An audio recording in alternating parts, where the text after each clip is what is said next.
Yang panjang itu namanya arm cylinder ya. Itu tinggi, kelihatan? Ya, arm cylinder. Ini sini. Kenapa kok harus dimodifikasi nih rotor menjadi track roller dipasang sini?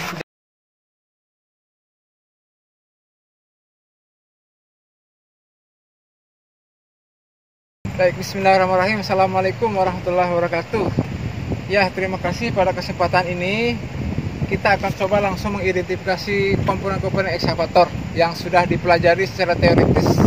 Ada di materi yang sudah dipelajari di materi yang ada dalam e-learning ya, untuk yang belajar dengan saya dengan mata kuliah teknologi alat berat, maupun yang ada yang di link YouTube, yaitu mengidentifikasi komponen ekskavator.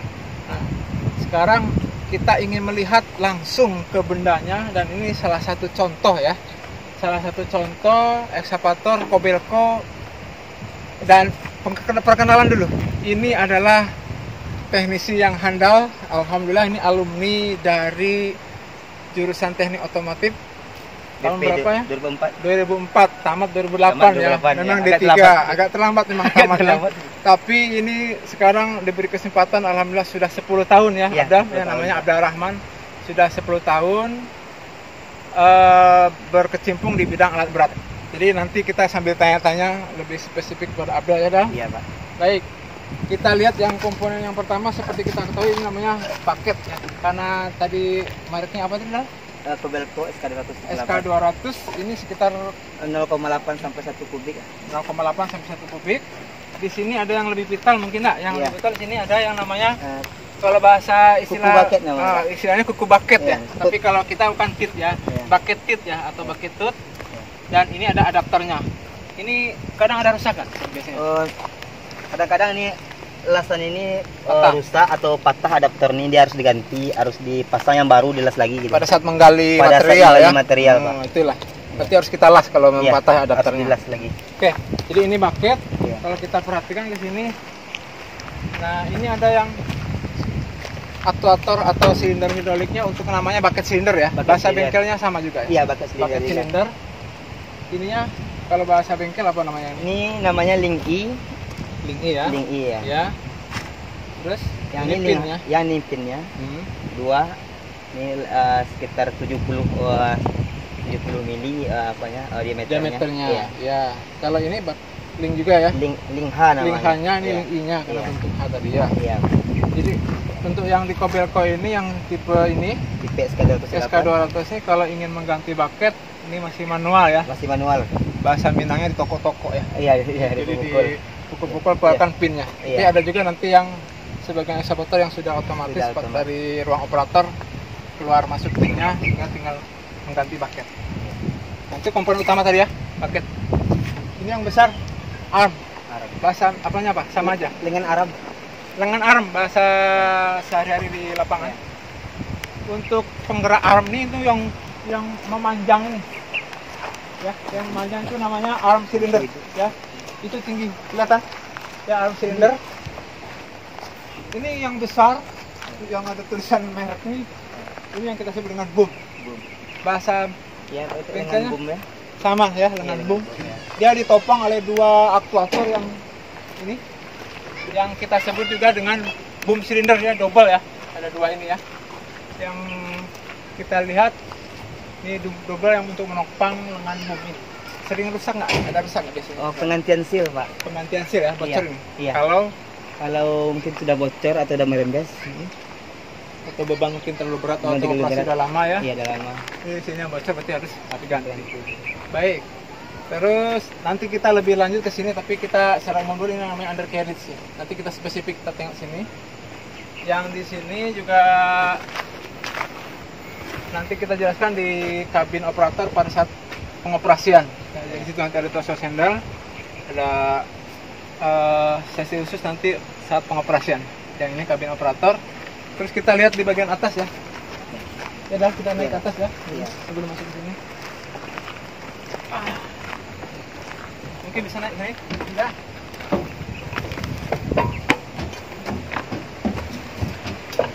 Lumayan panas. Tapi inilah kerja di lapangan ya bagi mekanik. Jadi kita lihat di sini nih, di bagian bawah ini.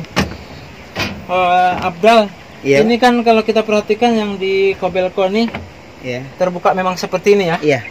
Ini yang kita sebut dengan motor swing. Motor swing ini ya, motor swing sampai batas baut ini. Iya. Batas baut ini. Terus kalau kita sebut ke bawah itu totalnya disebut dengan, kalau bahasa sekolah kan swing device. Tapi kalau bahasa kita apa namanya? Swing machinery. Oh, swing machinery namanya ya istilahnya, swing machinery. Dan yang inilah yang kita sebut dengan apa tadi? Control valve ya? Control valve ya. Jadi control valve untuk di Kobelco ini langsung nanti pergerakan dari tuas-tuas langsung nanti menggerakkan spool ya, menggerakkan spool mana yang untuk arm, untuk bucket, untuk boom dan sebagainya. Ya. Terus, itu, yang ini nih. Itu yang kita sebut dengan center joint itu. Ya, ya, center joint. Kenapa perlu center joint tuh? Kan ini eskapator bisa beroperasi berputar ya, swingnya 360 derajat. Nah, selangnya itu biar nggak ikut berputar-putar pada saat bergerak ini eskapatornya, maka center joint akan menyambungkan menyambungkan aliran hidrolik ke travel motor nantinya, ke bagian undercarriage tadi, sehingga tidak terlilit selangnya. Kalau itu apa tuh dah? Manifold valve. Coba mungkin bisa bantu sama Abdul.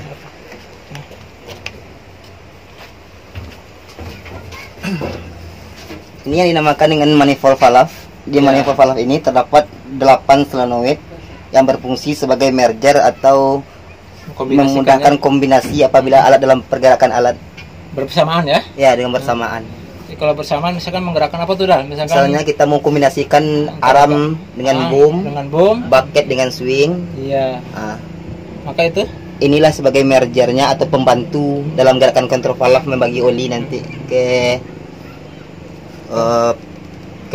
dalam tuas itu, tuas yang di operator ya. Jadi kalau nggak aktif itu efeknya adalah kita nggak seimbang, nggak bergerak ya. Nggak bergerak mau tapi nggak dapat dengan maksimal pergerakan itu nggak seimbang gitu. Jadi maka itu yang disebut dengan manifold ya. Ada istilah manifold, yaitu beberapa solenoidnya. Berarti digerakkan kalau solenoid valve berarti menggerakkan aliran hidroliknya nanti secara elektrikal ya. Ada elektrik pakai solenoid valve. Tadi pada saat pembongkaran penggantian injektor kan sudah kita bongkar nih. Ini yang engine-nya di sini ya. Engine. Dan sebelah sininya atau kita buka ya. Nah, ini engine-nya. Ini sudah common rail ya. Sudah common rail. Engine-nya pakai mesin Hino ya. Hino. J05E. Nah, ini J05E TG ya. Tadi kita khusus nanti ada pembelajaran tentang pembongkaran penggantian valve dalam injektor ya, yang sudah kita lakukan. Nanti kita buat materi khusus di sini. Dan yang diinjak ini yang kita sebut dengan counterweight ya, counterweight atau pemberat tadi ya, penyeimbang. Jadi kalau bucket lagi menggali, inilah pemberatnya di sini. Ini yang besar ini ya. Baik, panas ini. Ya, kita tutup lagi, kita ke samping ke sana, terus kita ke undercarriage.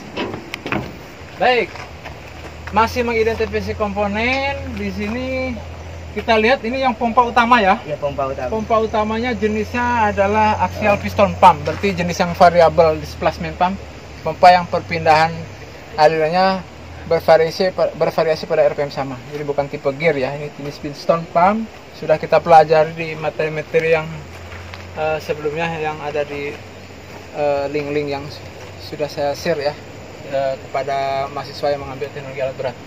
Ada lagi tambahan ini Dal. Di sini yang utama apalagi yang perlu kita perhatikan? Yang utama penyetelnya mana? Kalau kita memasang pressure gauge ingin menyetel tekanan. Untuk kita mau menyetel tekanan, tadi memasang pressure gauge di sini. Situ, ya? Ini untuk pompa bagian belakang dan ini untuk pompa bagian depan. Pompa depan belakang maksudnya? Ini pompa bagian depan, dia kan terdapat 2 blok piston dalamnya. Oh gitu iya. Dua piston ya. Oke. Di situ pasang pressure gauge, nanti setelnya di control valve tadi ya. Mana yang untuk arm, untuk bucket itu ada setelnya ya. Ada setelnya nanti. Baik. Berarti pressure gauge-nya di sini. Ya. Kalau ini? Yang ini filter oli ya. Filter oli engine. Untuk oli mesin. Kalau yang ini untuk? Ini untuk filter solar. Ini water sedimenter. Oh, ini yang diganti kalau bisa setiap 100 jam ya. 100 jam. Pada saat tadi penggantian injektor harus ini ganti supaya awet itu injektornya, karena kualitas bahan bakar kita yang banyak mengandung air untuk sementara yang ditemukan di lapangan ya. Untuk filter oli di mana? Oli hidrolik? Hidrolik di dalam tangki. Oh, di dalam tangki sini ya? Dalam tangki. Di atas ini ya? Iya. Jadi ini tangkinya. Tangki hidrolik. Ada filter untuk hidrolik. Baik, kita ke undercarriage.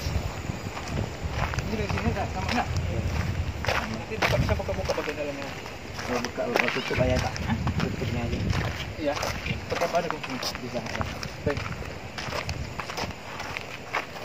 Kita sini dulu ya. Iya. Ini kalau kita perhatikan, nanti kita tanya sama Abdal kenapa ada modifikasi ya. Ini yang kita sebut dengan undercarriage keseluruhan. Bahasa bengkelnya apa nih? Yang ya undercarriage kalau untuk alat berat enggak berapa perubahan. Hampir sama ya. Hampir sama. Di sini kita lihat ada namanya final drive ya. Drive. Jadi sebagaimana kita ketahui di alat berat itu rata-rata kan bukan untuk speed, bukan untuk kecepatan, tapi untuk tenaga. Maka putaran mesin tetap direduksi lagi. Di final drive ini dikurangi lagi supaya tenaganya lebih besar. Nah, di sini ada sprocket ya. Iya. Nah, sprocket ini digerakkan oleh travel motor. Jadi hidrolik motornya ada travel motor. Tandanya eksavator di depan yaitu tadi kita lihat ininya di belakang ya. Iya, travel motornya. Jadi yang depan nanti itu ada namanya idler. Oke, ini kita lihat undercarriage secara keseluruhan. Ini final drive, ini sprocket. Untuk fungsi semuanya sudah ada dalam materi secara teoritis yang diidentifikasi komponen eksavator ya. Secara fungsi-fungsinya ini kita hanya mengidentifikasi langsung real bendanya. Jadi silakan bisa kita pelajari bareng-bareng. Kita lihat yang kelihatan di sini. Ini ada namanya treksu ya, sepatu ya. Iya, treksu. Bahasa bengkelnya apa? Tapaksu. Tapaksu ya. Iya. Tapaksu ya, sepatu. Sepatu ini jumlahnya yang di Kobelco ini ada 45 ya. 45. Satu ini berarti dua sisi 90. Jumlah ini sama dengan tracklingnya. Jadi kalau 45 treksu, tracklingnya 45 juga. Di bawah ini ada yang disebut dengan track roller. Kalau kita pelajari semua track roller. Ini ada berapa? 7 ya. Biasanya semakin panjang, semakin besar, ini semakin banyak ini yang jumlahnya. Nah, yang atas ini 1, 2, 3, 4, 5, 7 track roller ya, sampai sana. Yang atas nih harusnya kan carry roller. Carry roller ini biasanya hanya sebelah penopangnya ya. Iya, sebelah penopang. Tapi ini udah dimodifikasi nih, karena rata-rata di lapangan. Coba Dan jelasin mungkin lah sama Dan nih sini. Kenapa kok harus dimodifikasi nih menjadi track roller dipasang sini dan bagaimana cara modifikasinya coba? Ya, cara modifikasi ini kan dengan ditambahkan tuas untuk penopang track roller ini agar di medan kerja nanti tidak mudah lepas tracklingnya. Tracklingnya ya. Iya, tracklingnya. Jadi dimodifikasi sedemikian rupa supaya kiri kanannya ada penopang. Ada penopang. Oh, itu ya. Hampir semua di lapangan yang pada kayak gini rata-rata. Jadi bawaannya kan hanya namanya carry roller ya. Carry roller tapi sekarang dimodifikasi menjadi sebenarnya jadi track roller ya. Iya, track roller. Karena ada dua penopang sebelah sini dan sebelah dalam. Iya. Sebelah dalam. Ini udah penuh karena lagi operasi nih, kebetulan lagi istirahat. Iya. Habis penggantian injektor tadi. Yang vital lagi dalam undercarriage ada namanya sebelah sana ya. Iya. Yang ini yang besar nih. Iya. Yang besar nih rangkanya track frame ya. Track frame. Ini yang besar, track frame. Di dalam track frame itu ada yang bulat-bulat coil. Kok ini ya? Iya. Recoil spring namanya. Jadi secara teoritis kita udah pelajari ada recoil spring sini, ada spring adjusternya. Ya, adjuster, iya. Sebelah mana spring adjusternya? Bisa kelihatan nggak? Yang pernya tuh. Iya. Spring adjuster. Ya, itu pernya sini. Kalau Komatsu nampak. Komatsu berlubang sekali. Kalau Komatsu ya, ini karena Kobelco jadi kelihatan di sini. Ada recoil spring, terus ada spring adjuster. Jadi kalau mau melepas ini dilepas harus dikendorkan nempel gemuk atau grease dan nanti ditekan idler ini ke depan oleh operator menggunakan bucket. Jadi terkendor baru bisa dilepas. Nah, sering di video-video YouTube tuh ada pembukaan track ini hanya dengan satu operator dimiringkan gitu ya. Iya. Ternyata dia dikendorkan dulu triknya ya, nggak bisa langsung copot begitu aja. Dibuang grease-nya dulu. Grease yang di sini ya. Iya. Baik. Nah, ini undercarriage yang terakhir itu tadi. Ini yang terakhir kalau di sini berarti ini yang kita sebut dengan idlernya. Iya. Idlernya ini kuncinya idler tuh ada di depan kalau eksavatornya lagi pas posisi bucket di depan. Karena yang sprocket selalu ada di belakang. Kalau bisa kita lihat sprocket motor ya di dalam. Sprocket motor. Nah, bisa kita lepas itu ya, ada 3 bagian. Oke. Nah, ya. Identifikasi selanjutnya tadi kan sudah kita sebut dalam undercarriage ada komponen utama dalam final drive di belakangnya ini yang kita sebut dengan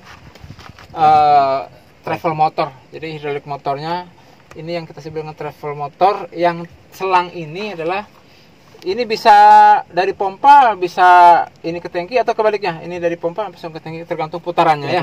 Tergantung putaran mau searah jarum jam atau berlawanan, mau maju atau mau mundur. Jadi selang ini yang ke sini nih. Ini kebetulan di Kobelco ini mungkin bisa dilihat nih berlubang.